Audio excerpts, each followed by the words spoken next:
नमस्कार दोस्तों, आज हम बात करेंगे राजूरा विधानसभा क्षेत्र में बीजेपी के प्रत्याशी देवराव भोंगले की उम्मीदवारी को लेकर उठे विवाद पर। बीजेपी के राजूरा विधानसभा के उम्मीदवार देवराव भोंगले ने चंद्रपुर शहर के श्यामा प्रसाद मुखर्जी वाचनालय में प्रेस कॉन्फ्रेंस लेकर उनके ऊपर लगाए गए बेबुनियाद आरोपों का खंडन किया है। इस प्रेस कॉन्फ्रेंस में उन्होंने पत्रकारों को कहा कि आरोप करने वालों के पास मेरे खिलाफ एक भी दस्तावेज नहीं है, अगर है तो वे सामने रखे। देवराव भोंगले ने यहाँ तक कहा कि अगर मेरे खिलाफ एक भी आरोप सिद्ध होता है तो मैं राजनीति छोड़ दूंगा। वहीं देवराव भोंगले ने विरोधियों को चैलेंज करते हुए कहा कि अगर विरोधियों में दम है तो आरोप सिद्ध करके दिखाए। पूरा मामला इस प्रकार है कि 30 अक्टूबर को राजूरा के प्रत्याशी भूषण फूसे, सूरज ठाकरे और गोमती पाटभाई ने प्रेस कॉन्फ्रेंस लेकर भोंगले के ऊपर आरोप लगाया था कि 2001 से लेकर 2005 तक देवराव भोंगले के सरपंच रहते, उनके ऊपर प्रशासन के विविध विभागों के 7 करोड़ रुपए बकाया है। ऐसा आरोप राजूरा के प्रत्याशी भूषण फूसे, सूरज ठाकरे और गोमती पाटभाई ने प्रेस वार्ता में बताया है, जिसका खंडन आज देवराव भोंगले ने प्रेस कॉन्फ्रेंस लेकर किया है। अंतर्गत गुन्हे दाखल आहे।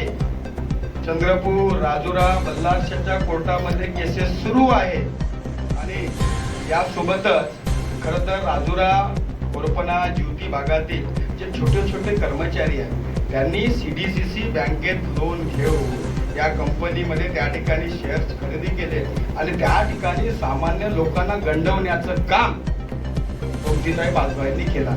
एवढंच नाही तर त्यांनी मोरवा, पडोली या भागात जे काही त्यांचं शेत होतं त्या शेतामध्ये आपण प्लॉट पाडतो म्हणून लोकांकडनं पैसे घेतले आणि लोकांना विक्र्या करून दिल्या नाही। हे विक्रीचे करारनामे आहे, विक्र्या करून दिल्या नाही। लोकांना फसवणूक करणारे आम्हाला सांगतील का? बल्लारशाच्या कोर्टामध्ये चेक बाउन्सच्या अनेक केसेस सुरू आहेत। प्रकरण न्याय प्रविष्ट आहे, बेलवर आहे लोक। जे लोक बेलवर आहेत ते लोक आम्हाला शहाणपण सांगून राहिले। अरे आमच्यावर कोणताही गुन्हा दाखल झाला नाही, आम्ही सरळ मार्गाने काम करतो, जनसेवेसाठी राजकारणात आलो। राजकारणात आदरणीय सुधीर भाऊचा आदर्श म्हणून आमचे गुरु आहेत ते, त्यांचा आदर्श डोळ्यासमोर ठेवून काम करताना जनतेची सेवेच्या भावनेतून आम्ही काम करतो। आम्ही आज लोकशाहीमध्ये पत्रकारिता एक चौथा स्तंभ मानतो। खरं तर या चंद्रपूर जिल्ह्यामध्ये सुद्धा आपण सर्वांनी आदर्श निर्माण केला, पण काही लोक त्यांना ज्या पत्रकारितेच्या नावावर समाजाला ब्लॅकमेल करण्याचं जे काम त्यांनी सुरू केला, माझी आपल्याला सुद्धा विनंती आहे, अशा गोष्टी आपण सुद्धा हाणून पाडल्या पाहिजे। जिंकले, जनतेचा आशीर्वाद आहे, तुम्ही कोण म्हणणार ते आम्हाला? तुम्हाला काय अधिकार आहे म्हणायचा? जनतेने सिद्ध केलं, ऑन मेरिट लोकांनी निवडून दिलं, पण पार्सल त्याने एक चालू केलं। तो यानी कुछ भी होता है राजूरा में, देवराव भोंगले का नाम खबर करता में आना ही है। उन्होंने सुपारी ली है मेरे नाम और इनका मराठी मध्ये मैंने बोले ध्वनी कोणा मला ते सुद्धा माहित आहे। पण मी काय केलं, मैंने साल भर मैंने बिल्कुल ख्याल दिया नहीं, क्या छापना मैं तो उनकी न्यूज पढ़ता भी नहीं, मेरे को भेजती वो, मैं खोलता तक नहीं, और मेरी आदत है मैं ये देखता भी नहीं। लेकिन जब कल इन्होंने सनसनी फैलाने की कोशिश की, मुझे अपने से कुछ पत्रकार को फोन आया, मुझे इन्होंने सलाह दिया कि आपने प्रेस लेनी चाहिए। इनको सबको मालूम है और शायद मेरे ख्याल से किसी ने वो न्यूज भी नहीं छापी है, इनको सबको मालूम, लेकिन कुछ लोग आपने कुछ बताना चाहिए, इसलिए मैं आ जाया। नहीं तो मैं मेरे खिलाफ कितनी आप ट्रेन चलाते मुझे कोई फर्क नहीं गिरता।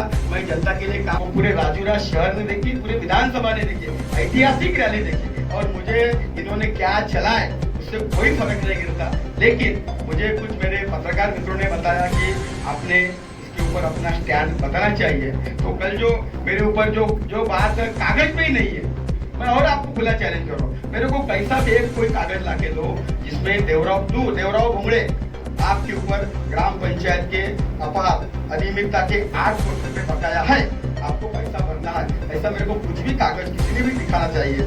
इसलिए मेरे को लगा कि आज मैंने पत्र परिषद देनी चाहिए, और मुझे मालूम है ये पूरी जानकारी किसने दी, कहाँ से दी, इन्होंने किसको दी, मुझे ये भी मालूम है। मुझे क्या, मैं 25 साल से राजनीति नहीं होती भैया, मैं 25 साल से गांव के सरपंच रह के जिला अध्यक्ष तक गया हूँ, अभी विधानसभा लड़ रहा हूँ।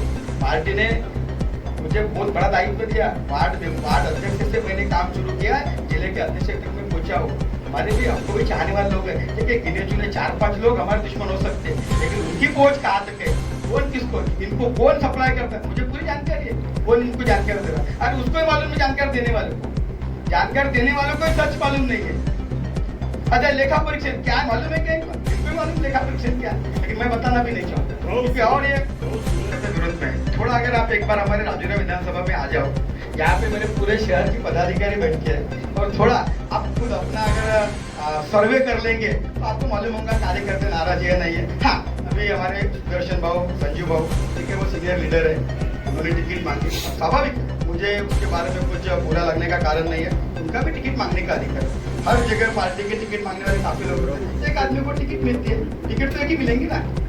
कल आपने देखा होगा राजूरा के अपक्ष उम्मीदवार भूषण कुसे और सूरज ठाकरे ने जो मेरा फॉर्म कल स्वीकृत हुआ उसके बारे में गलत जानकारी लोगों को देने का प्रयास किया।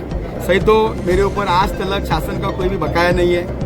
जो कथित भ्रष्टाचार बता रहे, घोटाला बता, ऐसा घोटाला हुआ ही नहीं है और मेरे खिलाफ आज तक कोई सरकार के कार्यालय का नोटिस भी नहीं है। लेकिन जानबूझ के झूठी खबर फैला के सनसनी करने का प्रयास उन्होंने किया है और इसके पीछे पिछले 1 साल 1.5 साल से हमारे खबर कट्टा के गोमतीताई पाजभाई ये भी जानबूझकर मेरे बारे में झूठी खबरें फैलाने का काम कर रही है। तो ये झूठी खबरें जो फैला रहे ये उनका षड्यंत्र जनता तक पहुंचना चाहिए। इसके लिए आज हमने यहाँ पे ये प्रेस कॉन्फ्रेंस दी है। सुप्रीम कोर्ट में जाओ, आज उन्होंने सुप्रीम कोर्ट में जाइए और आपके पास जो भी, मेरा आपसे एक ही सवाल है कि आप बोल रहे हैं कि उनको बोलना कि एक हमको ऐसा कागज दिखाओ जिस कागज में ऐसा मेरे को नोटिस प्राप्त हुआ है कि देवराव भोंगले के ऊपर 8 करोड़ की बकाया, एक कागज दिखाओ मेरे को। सुप्रीम कोर्ट का मैं ही पीछे ले लेता हूँ, भैया उनको कागज दिखाओ बोलो ना, मैं आपको वही बोल रहा हूँ ना। इतनी अगर उनके पास माहिती, अधिनियम से माहिती है तो मैं आपको क्या बोल रहा हूँ, सिंपल एक लफ्ज पूछ रहा हूँ कि आप मेरे को ऐसा एक उनसे कागज मंगाओ कि जिसमें मेरे को कोई गवर्नमेंट नोटिस भेजाऊंगा 8 लाख भरने का, विषय खत्म। बिल्कुल जी, आपके चुनावी क्षेत्र में आपकी पार्टी के दो पार्टी में कोई गुट नहीं है, पार्टी एक संघ है और भारतीय जनता पार्टी एक संघ रह के चुनाव लड़ने वाली है और हम जीतने वाले हैं। कोई षड्यंत्र में कहीं ना कहीं दूसरे गुट का हाथ है? नहीं, कोई गुट का हाथ नहीं। भारतीय जनता पार्टी का कार्यकर्ता कभी भी पार्टी के खिलाफ काम नहीं करता। आपने कहा कृष्ण पाचार्य अपनी उम्मीदवारी तो बिरजू पाजारे हमारे पार्टी के सच्चे कार्यकर्ता हैं, काफी सालों से काम कर रहे, मेहनत कर रहे। उन्होंने टिकट मांग रहे थे, उनको टिकट नहीं मिली, हम उनसे बात कर रहे हैं और हमको भरोसा है कि बिरजू सिंह पाजारे पार्टी के सच्चे कार्यकर्ता हैं और वो पार्टी के खिलाफ नहीं जाएंगे, अपनी उम्मीदवारी वापस लेंगे।